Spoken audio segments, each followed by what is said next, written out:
Nesse momento, eu passo a palavra para o reverendo Gilvan, que trará a mensagem de edificação nessa noite.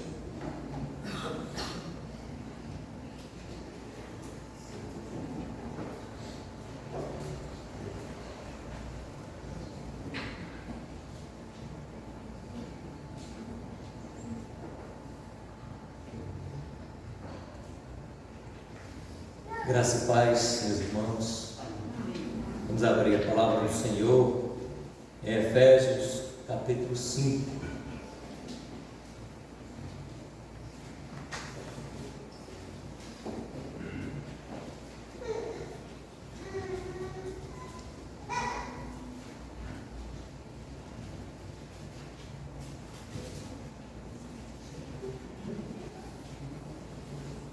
Efésios 5, versos 3 a 10, diz assim a palavra do Senhor: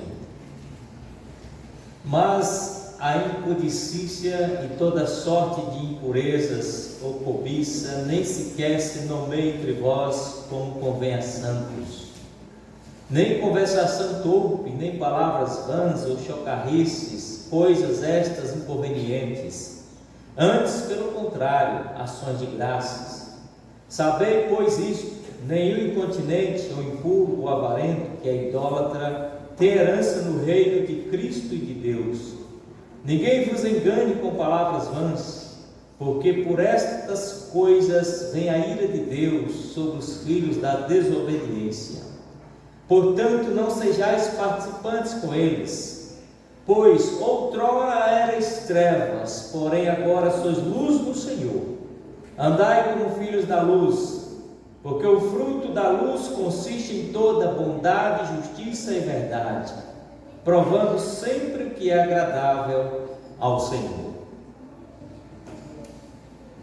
Meus irmãos, assim como nós temos o dia do pastor, o dia do presbítero, o dia do diácono, o dia do adolescente, também nós temos o dia dos jovens. O dia do jovem presbiteriano é celebrado no primeiro domingo, ou seja, no terceiro domingo do mês de maio, pelas igrejas presbiterianas do Brasil. A data tem raízes na organização dos jovens dentro da IPB, que começou a se estruturar em 1936, quando o Supremo Concílio reconheceu essa sociedade dentro da igreja e recomendou que os pastores apoiassem a formação de grupos juvenis. Meus irmãos, a juventude não é um tempo de espera passiva. A juventude é um período vibrante para ser vivido com propósito e dedicação ao Evangelho. Contudo, esta fase da vida também vem acompanhada de desafios que precisam ser enfrentados com fé e coragem. Não é fácil para o jovem, especialmente o jovem que serve ao Senhor. Nós estamos vivendo a era da informação, a era também conhecida como o período digital, a era da tecnologia. Esse é um período maravilhoso, mas é também um período extremamente perigoso. O universo das informações, quer sejam elas boas ou más, estão a um clique do mouse, estão a um toque do dedo ou até mesmo a um comando de voz. É assim em nosso dia a dia, por conta da tecnologia, por conta da facilidade que nós temos o acesso a tantas coisas. Então, com o avanço tecnológico, a facilidade velocidade de acesso a conteúdos que geram prazer imediato cresceu.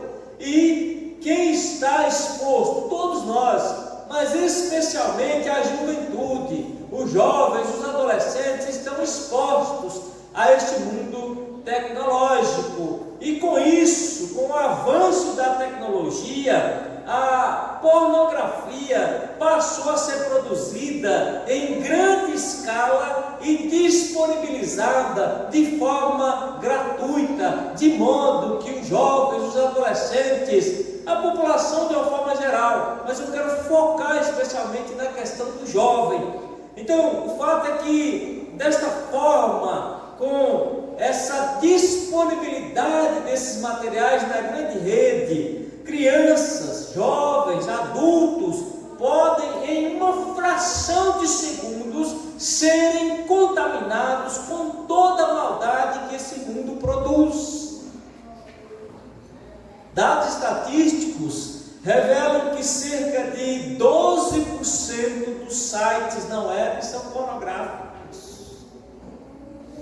Por volta de 30% das pesquisas feitas na web são sobre pornografia. Cerca de 35% de todos os downloads são de pornografias. A cada segundo, 30 mil internautas acessam pornografia. Existem cerca de 370 milhões de sites na web dedicados à pornografia. E 67% da audiência são jovens entre 18 e 34 anos. Então perceba como os jovens estão expostos a este mundo pecaminoso. O fato é que você é um jovem que segue a Deus. Certamente você não está incluso nesse número absurdo, nessa estatística gigantesca daqueles que acessam pornografia na grande rede. Mas o fato é que você não está isento de receber materiais desse tipo nas suas redes sociais, nos seus grupos de amizades. Quando porventura isso acontecer, quando alguém resolver testar você, ou quando o diabo resolver tentar você, enviando, promovendo esses envios pornográficos, a minha pergunta é: como você vai reagir? Quando você se deparar com conteúdo ilícito, você jovem, você adolescente, como irá reagir? Você vai curtir? Você vai compartilhar? Você vai rir? Ou você vai repreendê-los? Ou você vai simplesmente não fazer nada?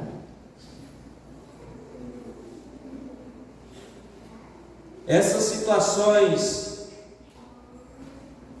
são reais. São situações difíceis e são reais. Meus irmãos, no texto que lemos, o apóstolo Paulo não nos dá instruções específicas para seguir quando enfrentamos esses casos embaraçosos em nossa vida. Mas ele nos dá princípios orientadores abrangentes. Paulo não fala de sites, Paulo não fala de internet, Paulo não fala dessas questões tecnológicas, mas a palavra do Senhor traz princípios que norteiam a vida do crente. Lidando com problemas no que se refere a uma igreja em um ambiente pagão, Paulo ensina como os filhos da luz devem relacionar com um mundo moralmente depravado. Paulo diz como o cristão deve agir, como o servo de Deus deve agir neste mundo depravado. Então perguntamos: qual é a orientação bíblica para o jovem crente conviver com essa cultura sem Deus, sem se contaminar com ela? Como que o jovem deve viver? neste mundo sem Deus, sem se entregar aos vícios, sem se entregar a todos os males que este mundo está oferecendo cada vez mais para nós. Meus irmãos, em primeiro lugar, aprendemos que o jovem deve andar como filho da luz neste mundo de trevas. Então, jovem, aprenda isso. Como eu devo fazer, como eu devo viver? O jovem deve andar como filho da luz neste mundo de trevas. Perceba, meus irmãos, que o tema luz e trevas é destacado em toda a Escritura Sagrada. A escuridão simboliza o domínio maligno de Satanás.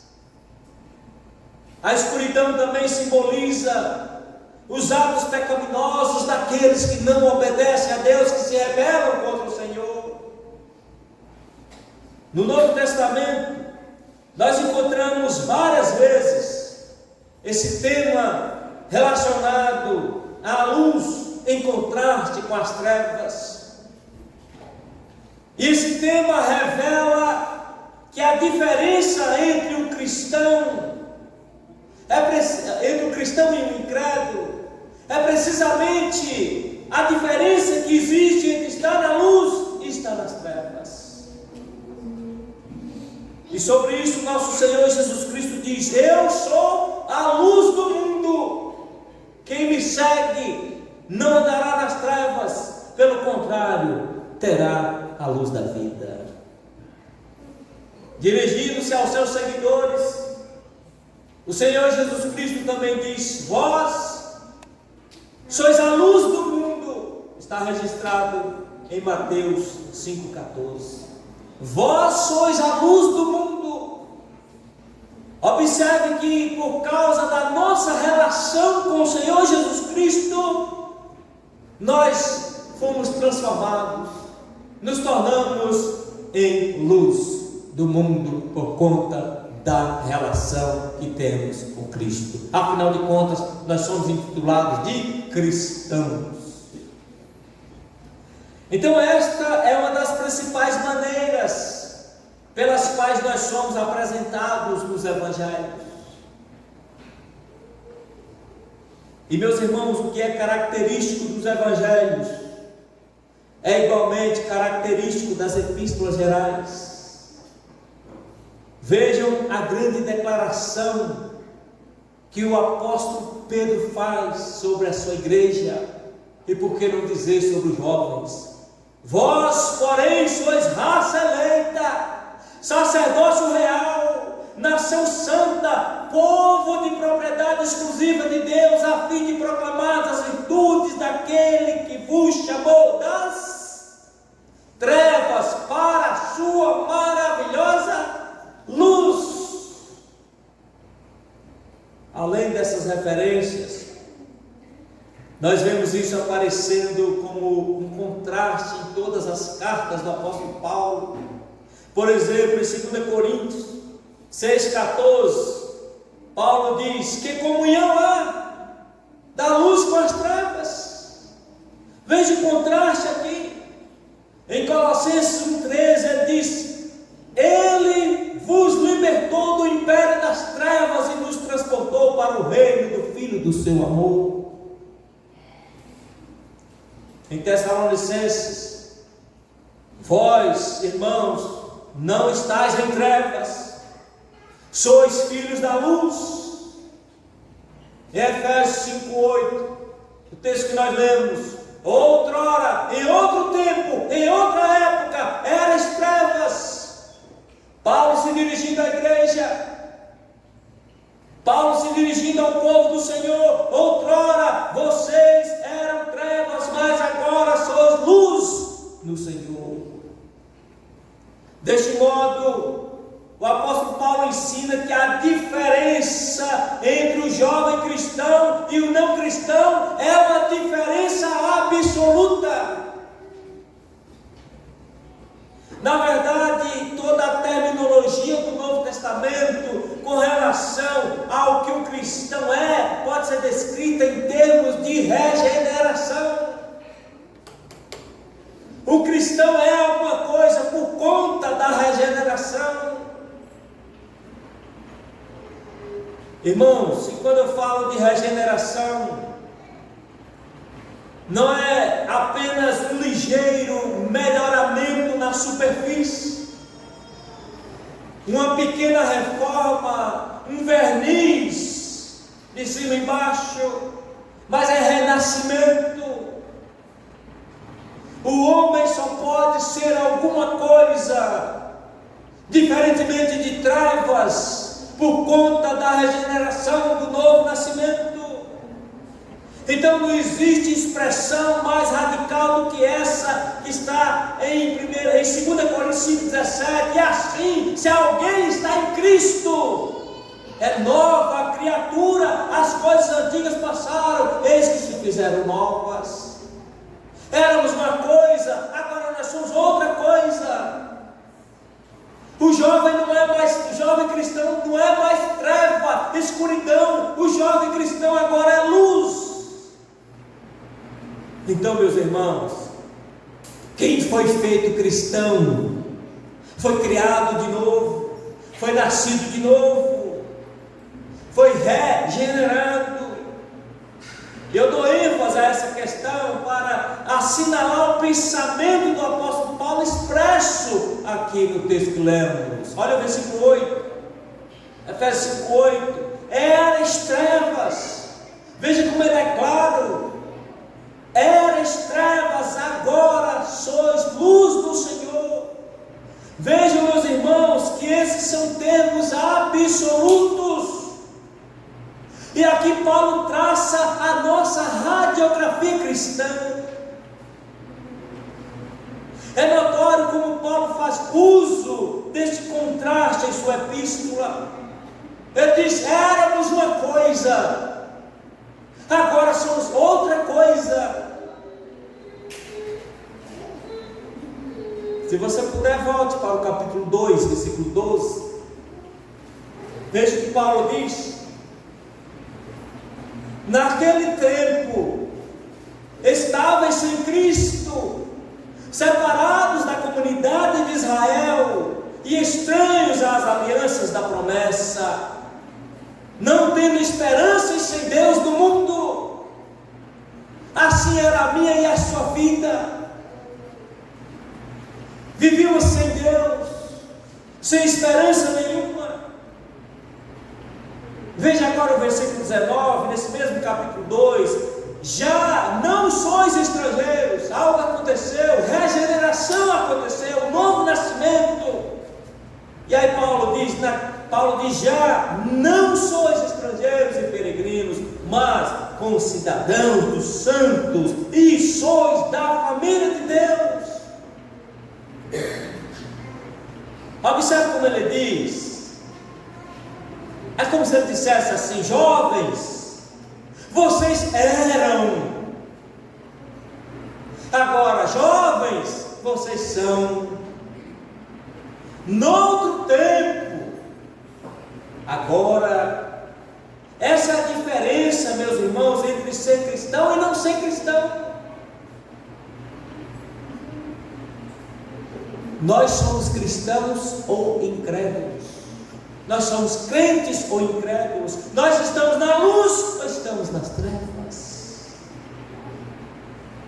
Então, como cristãos, nós somos chamados a andar na luz, vivendo com todas as áreas das nossas vidas expostas a Deus.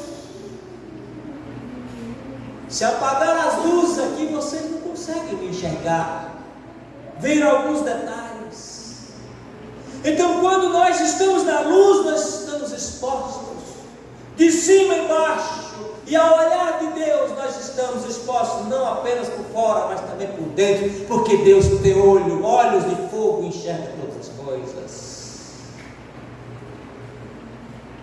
Em tempos passados, os efésios eram trevas, obscurecidos de entendimento entendimento, conforme está no capítulo 4, versículo 18. Os efésios eram obscurecidos de entendimentos alheios à vida de Deus. Assim nós éramos também. Não só vivíamos nas trevas, rodeados por um ambiente corrupto, mas o apóstolo Paulo, referente aos Efésios, diz: eles mesmos foram parte daquele reino. As trevas reinaram neles. Eles eram as próprias trevas. Então é assim conosco também. Paulo não diz que nós costumávamos em outro tempo andar nas trevas. Ele não diz isso. O que é que ele diz? Olha o texto 5:8. Vou repetir. Ele não diz que nós costumávamos andar nas trevas lá de vez em quando, ao passo que agora nós estamos na luz. Não é assim que ele diz. Ele diz que nós éramos trevas, mas agora nós somos luz no Senhor. Isso é muito diferente de andar por algum momento e de ser por algum momento. Ser trevas e agora ser luz tem implicações. Implica, meus irmãos, numa grande transformação. E isso é um ato do poder criativo de Deus. Nós éramos espiritualmente cegos, não enxergávamos a glória e a verdade de Deus, não tínhamos a habilidade ou desejo para ver tais coisas, não sentíamos necessidade de um Salvador. Achávamos que éramos bons o suficiente para irmos para o céu. Não entendíamos absolutamente nada sobre santidade e justiça de Deus. Vivíamos inteiramente para nós mesmos e por nosso próprio prazer. Quantas e quantas vezes nós evitamos os assuntos referentes à morte, ao inferno, à eternidade? Mas quando Deus nos salvou, Ele abriu os nossos olhos, Ele abriu os olhos do entendimento para que víssemos. Mas para que víssemos o quê? Para que enxergássemos o quê? Meus irmãos, Deus abriu os olhos do nosso entendimento para enxergarmos, para termos a luz do conhecimento da glória de Deus na face de Cristo Jesus. Deus abriu os nossos olhos para que enxergássemos a nossa verdadeira condição de pecadores e culpados. Deus abriu os nossos olhos para que enxergássemos a nossa condição. Nós estávamos debaixo da ira do Deus Todo-Poderoso. Deus abriu os nossos olhos para que pudéssemos enxergar a suficiência de Jesus e a sua morte na cruz para cobrir todos os nossos pecados. Assim passamos a ter uma nova compreensão da palavra de Deus.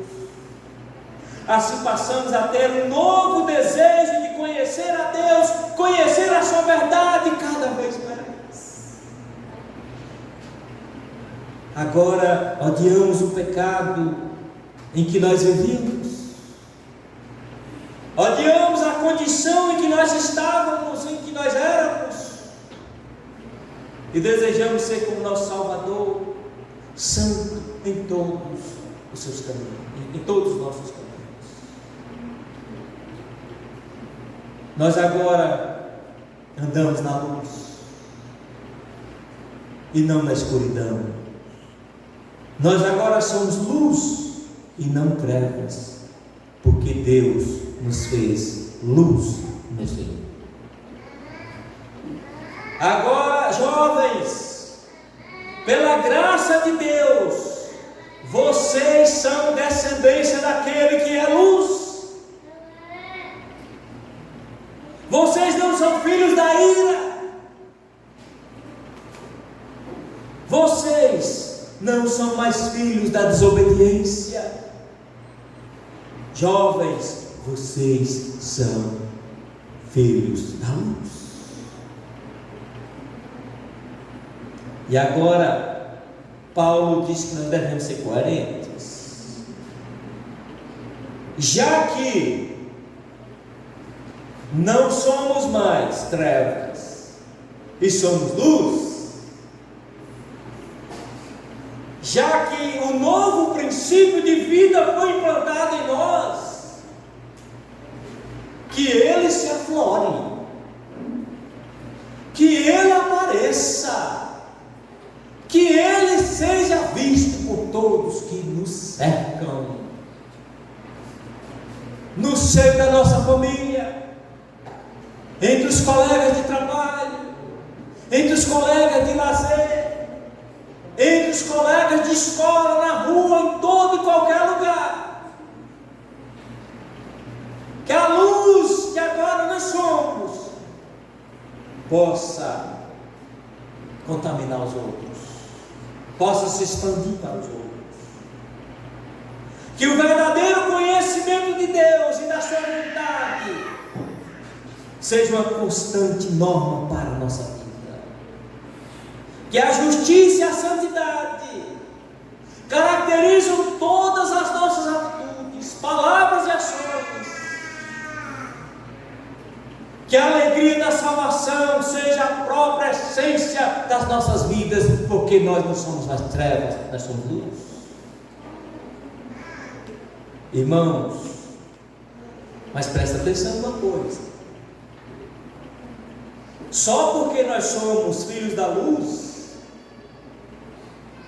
isso não garante automaticamente que vivamos assim no dia a dia. Então Paulo diz: seja o que você é. Você é luz. Agora ande desse jeito. Viva desse jeito. Se comporte desse jeito. Se esforce para que realmente você seja coerente com aquilo que você é. Então, agora que nós já sabemos que devemos andar como filhos da luz neste mundo de trevas, perguntamos: como o jovem pode saber se está andando ou não como filho da luz? Irmãos, a resposta é simples. A luz produz frutos. Você poderia dizer que emite raios. Vejamos. Os filhos da luz manifestam bondade, justiça e verdade. Olha o versículo 9. Veja o que Paulo diz no versículo 9. Porque o fruto da luz consiste em toda bondade, justiça e verdade.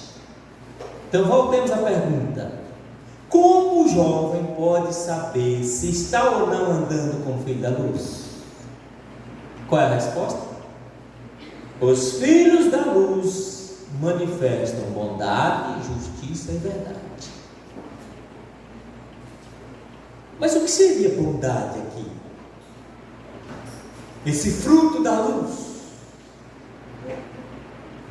Meus irmãos, eu entendo que aqui Paulo usa o termo bondade em oposição a toda amargura, cólera, ira, gritaria, blasfêmias, toda malícia característicos do velho homem, como está registrado em 4:31. Olha o 4:31 e veja como é caracterizado o velho homem, como nós éramos. Agora tem que ser diferente. Portanto, bondade, eu entendo que seja a excelência moral e espiritual da vida regenerada, é o estilo de vida daqueles que vivem na luz. Ao longo dos anos, os filhos da luz devem crescer em toda a bondade, ou seja, os filhos da luz devem crescer em oposição às obras infrutíferas das trevas. Agora, outra forma de visualizar essa bondade é chamando-a de justiça, que é o outro fruto. Então, o que seria justiça aqui neste contexto? Eu entendo que seja um prazer de fazer aquilo que é reto e justo aos olhos de Deus. É trilhar a vereda reta sem jamais desviar dela. Justiça aqui é reprovar as obras infrutíferas das trevas. Então, o jovem cristão, ele vai saber se está andando ou não na luz, olhando para os seus frutos. Ele se opõe às obras infrutíferas das trevas. Isso é um fruto, que obviamente é um comportamento. Ele reprova as obras infrutíferas das trevas. Pastor, e quais são essas obras das trevas a serem reprovadas? A mentira, o furto, a impudicícia, que é a imoralidade sexual, chocarrices, que são piadas indecentes. Então, se você é um jovem que vive contando ou aplaudindo piadas indecentes, é questionável se você realmente é luz. O que mais seriam essas obras a serem reprovadas? As impurezas, a avareza, idolatria, enfim, coisas que não convêm aos santos. Então, se você reprova estas coisas, opa, é sinal que realmente você foi regenerado, que você nasceu de novo, que você não é mais treva, que você agora é luz. Então é por isso. Paulo diz que se andarmos como os filhos da luz, manifestaremos verdade, que é o outro fruto. Em outras palavras, ele diz que o jovem regenerado não é mais hipócrita. O jovem regenerado não é mais um impostor, um mentiroso, um falso. Pelo contrário, ele é íntegro, ele é confiável. Não precisa de pastor, presbítero e qualquer outro membro da igreja ficar espiando, olhando o comportamento dele no dia a dia. Ele é íntegro, ele é confiável. Isso é um fruto. A característica do cristão é que nele não há falsidade, não há nada que seja oculto, não há nada que seja secreto, não há nada que seja insincero, não há nada que cheire a hipocrisia ou a fingimento. Não, absolutamente não. Ele não se preocupa quando está usando o celular, a internet e alguém passa por trás. Ele não se preocupa quando está lá no seu quarto acessando as redes sociais, sua mãe e seu pai chegam. Se é um homem casado, ele não se preocupa quando está lá e a mulher chega. Ele é íntegro, ele é confiável. Isso é fruto de quem realmente é luz em trevas. Suas características são que ele é um homem ou uma mulher aberto, franco, translúcido, transparente. Ele não tem nada para esconder de ninguém. De fato, como assinala o apóstolo Paulo, todas as coisas se se manifestam sendo condenadas pela luz? Porque a luz tudo manifesta. Meus irmãos, nós não podemos esconder nada quando a luz vem. Não podemos camuflar nada quando a luz vem. A luz expõe tudo. Então esse é o efeito da verdade dentro da personalidade do jovem crente. A luz expõe tudo. Eu não tenho nada para esconder de ninguém. Eu sou o que sou. Eu sou isso, minha vida é isso. O jovem crente é uma pessoa aberta. Porque ele não tem nada para disfarçar. Ele não tem nada para ocultar. Ele não finge ser o que não é. Ele é crente em todo e qualquer lugar. Ele é crente aqui na cidade. Ele é crente também quando viaja. Ele é crente nas praias. Ele é crente em qualquer passeio, em qualquer viagem que ele for fazer. E ele é o que é pela graça de Deus. Muito diferente daquele tipo de pessoa que leva a vida de falsidade, de hipocrisia. O cristão é o que é pela vontade de Deus, que penetrou nele e tomou posse dele. E assim a sua vida é caracterizada pela verdade, em todas as suas variadas e gloriosas manifestações. É verdade, verdade, verdade, verdade. Irmãos, outro modo para saber se estamos ou não andando como filhos da luz é revelado no versículo 10. Observe o texto: provando sempre o que é agradável ao Senhor. Então, como saber se você é um jovem que realmente anda na luz? Os filhos da luz verificam o que é agradável ao Senhor, conforme o versículo 10. O verbo provar nesse texto tem vários significados.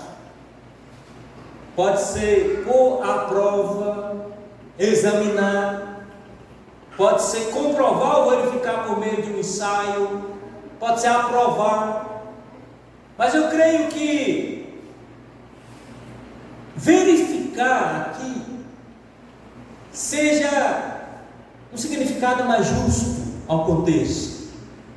Então, deste modo, nós entendemos que a grande característica da vida e conduta do jovem cristão é que ele se dispõe a verificar o que realmente agrada ao Senhor. Isso é fantástico. Verificar o que agrada ao Senhor. Irmãos, nós podemos agradar ao Senhor de várias maneiras. Primeira coisa que eu quero destacar aqui é que nós agradamos a Deus quando nós produzimos frutos. Você lembra o que está escrito em João 15:8? Nisto é glorificado meu Pai, em que deis muito fruto. Nós não devemos ser como aquela figueira descrita no Evangelho, Mateus 21:19, que tinha somente folhas. Mas devemos ser como árvore que está constantemente brotando e nunca fica sem fruto.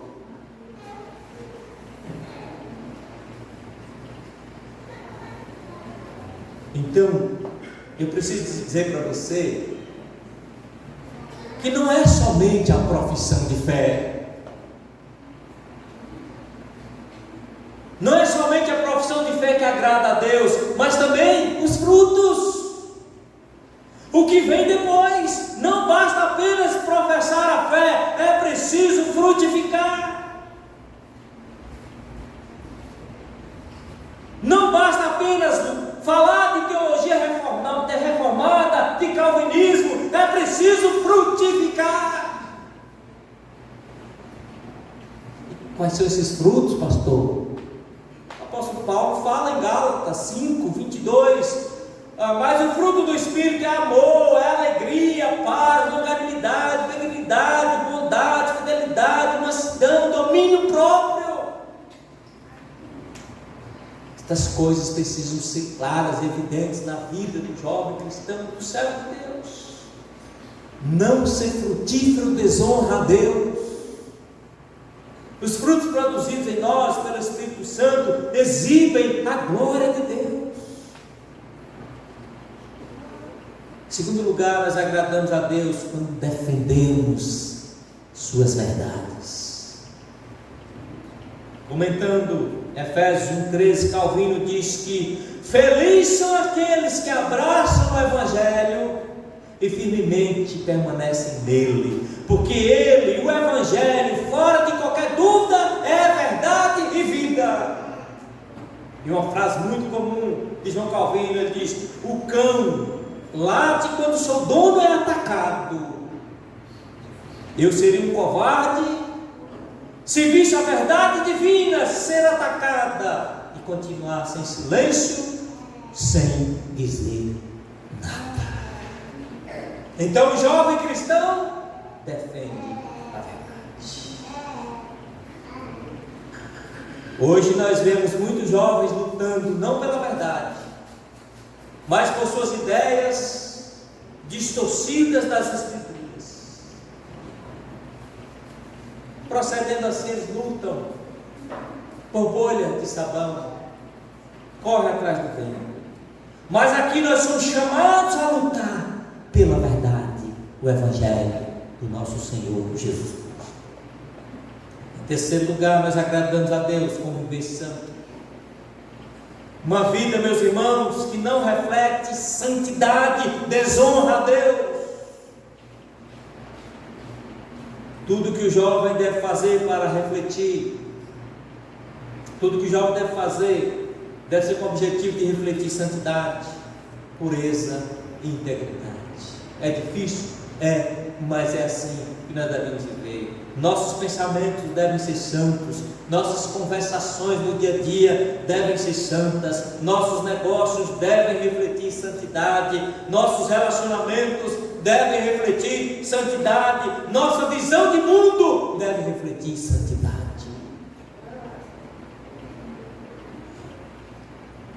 Puritano Thomas Watson, ele diz que embora a obra principal da religião esteja localizada no coração, mesmo assim, nossa luz deve brilhar de tal maneira que outras pessoas possam contemplá-la.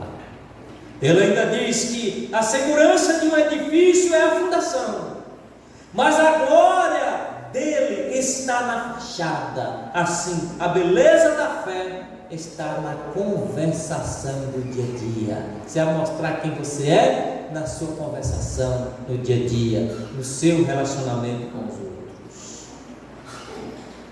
O jovem cristão deve se envergonhar daquilo que muitos ímpios não se envergonham de fazer. O jovem cristão não pode ser cúmplice com as obras das trevas, não podem aprovar as obras das trevas. O jovem cristão é governado pela necessidade de provar qual seja a boa, agradável e perfeita vontade de Deus, como está em Romanos 12, versículo 2. O que mostra que nós somos cristãos é o nosso desejo de buscar, é o nosso desejo de conhecer, é o nosso desejo de descobrir cada vez mais qual é a vontade do Senhor para a nossa vida, a fim de podermos agradar. Senhor, qual é a sua vontade? Mostra-me, Senhor, qual é a sua vontade, porque eu quero agradar ao Senhor, eu quero servir ao Senhor, eu quero me envolver cada vez mais com o Senhor. Assim deve ser o proceder do jovem cristão. E eu quero concluir dizendo que para viver e agradar ao Senhor, nós precisamos entender que há uma grande diferença estabelecida, uma diferença fundamental. Há uma diferença muito grande entre o jovem crente e o incrédulo. Há uma diferença muito grande entre a luz e as trevas. Para agradar ao Senhor, nós precisamos compreender essa diferença. Então pense comigo. Os incrédulos têm procurado deleite nos quatro cantos deste mundo. Os incrédulos têm procurado satisfação em todos os sites da internet que realmente traz esses prazeres carnais. O jovem crente é feliz por ter vida em Cristo Jesus. O jovem crente é feliz por satisfazer a vontade de Deus. Nós devemos tudo que somos, devemos tudo que temos, devemos tudo o que esperamos ser a Cristo Jesus, que nos amou. Devemos tudo àquele que nos amou quando nós ainda éramos trevas, quando ainda éramos ímpios, quando ainda éramos inimigos. Tanto nos amou que se entregou por nós. O seu corpo foi partido, o seu sangue foi derramado, para que o pecador pudesse ser transformado, para que o pecador viesse a ser luz do Senhor e manifestar a bondade, manifestar a justiça, manifestar a verdade. Então é o Senhor. Este é o ser que nos deu tudo.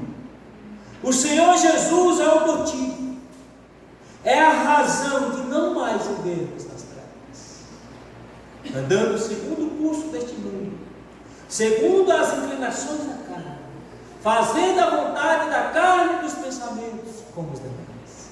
Já não somos mais assim, por conta da bondade do Senhor, por conta das misericórdias do Senhor. Por isso agora o jovem crente pode dizer: todas as coisas me são lícitas, mas nem todas me convêm. Todas as coisas me são lícitas, mas eu não me deixarei dominar por nenhuma delas. Agora não sou mais trevas, agora eu sou luz no Senhor. E como luz, eu devo frutificar, eu devo mostrar bondade, justiça e verdade.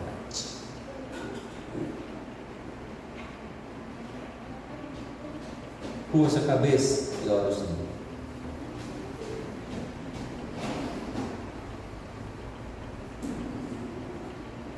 Grandioso Deus, glória a Ti, Senhor, pela grande transformação que ocorreu em nossas vidas.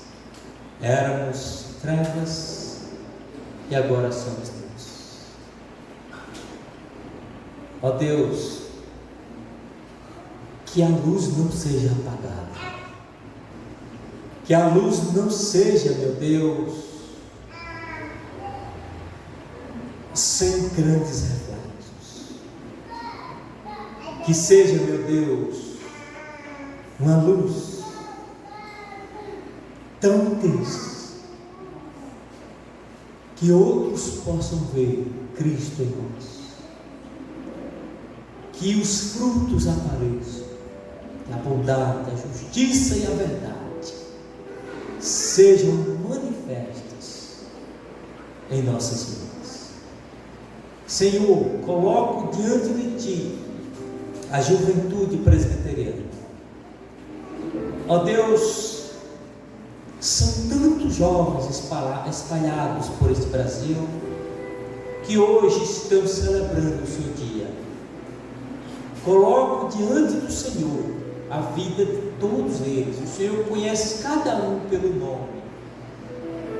Olhe, meu Deus, para os desafios que cada um deles estão enfrentando. Olhe para os jovens aqui desta igreja. O Senhor conhece as necessidades de cada um deles. A minha oração é que, com o mesmo poder que o Espírito Santo regenerou cada um deles, conceda perseverança, para que a luz deles continue brilhando mais e mais até ser dia perfeito. Meu Senhor, dirige a cada um, livre, meu Deus, teus servos de cair em tentação, Livra, meu Deus, das inclinações para com as paixões carnais. Livra das seduções do diabo, Senhor. Ajude os teus servos a cada dia desejar conhecer mais e mais do Senhor, a se envolver mais e mais com o Senhor, com a palavra do Senhor, a defender a verdade em todos os momentos da sua vida. Fazer, meu Deus, com que o nome do Senhor seja glorificado em todos os lugares. Preserve, meu Deus, os teus servos, e que com o comportamento deles, a postura deles, o testemunho deles, outros jovens eleitos pelo Senhor que estão espalhados aqui nesta região, possam também vir se juntar a nós, servindo ao Senhor. Ó Deus, guarda a tua igreja, dirija, meu Deus, a vida dos teus servos, conceda-nos uma ótima semana pela frente. Esta é a nossa oração em nome de Jesus. Amém.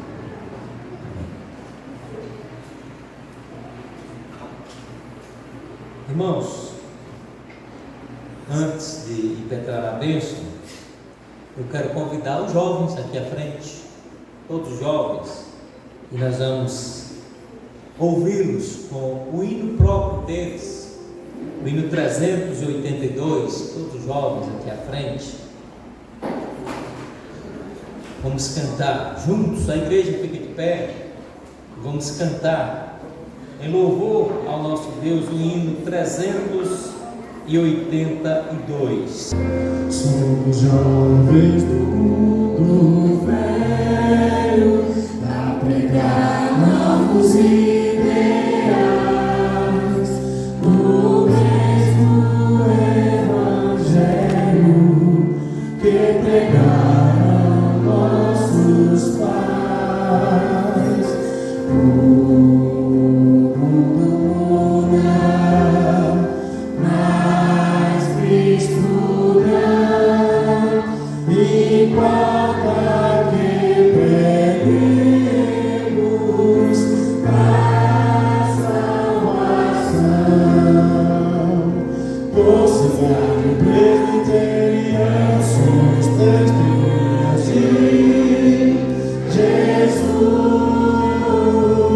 Temos que dizer ao nosso mundo que a solução está na cruz.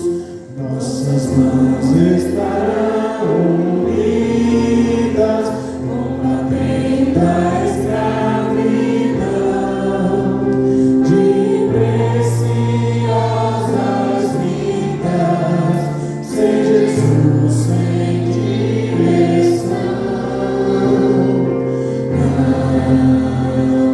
Temeremos o tentador, clamemos pelo sangue libertador. Nossa cidade presbiteriana somos testemunhas de Jesus. Temos que dizer ao nosso mundo que a solução está na cruz. Juventude cristã avante, empenhando o perdão real, com fé no comandante, venceremos todo o mal. Ser testemunha, disse o Senhor, falemos sempre de Jesus, sem temor. Nossa fé presbiteriana somos testemunhas de Jesus. Temos que dizer ao nosso mundo que a solução está na cruz. Que a graça do nosso Senhor e Salvador Jesus Cristo, o amor de Deus, o nosso Pai, a comunhão e as consolações do Espírito Santo estejam com todos nós, hoje e para todos sempre.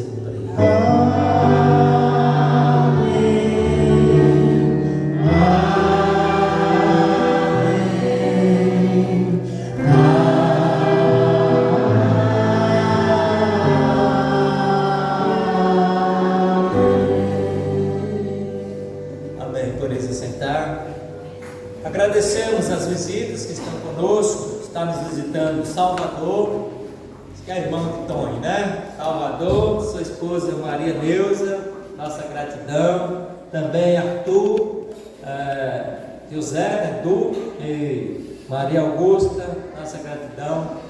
A vocês que estão nos visitando, volte mais vezes aqui à casa do Senhor. Juliana sempre pode aparecer aqui também, a nossa gratidão.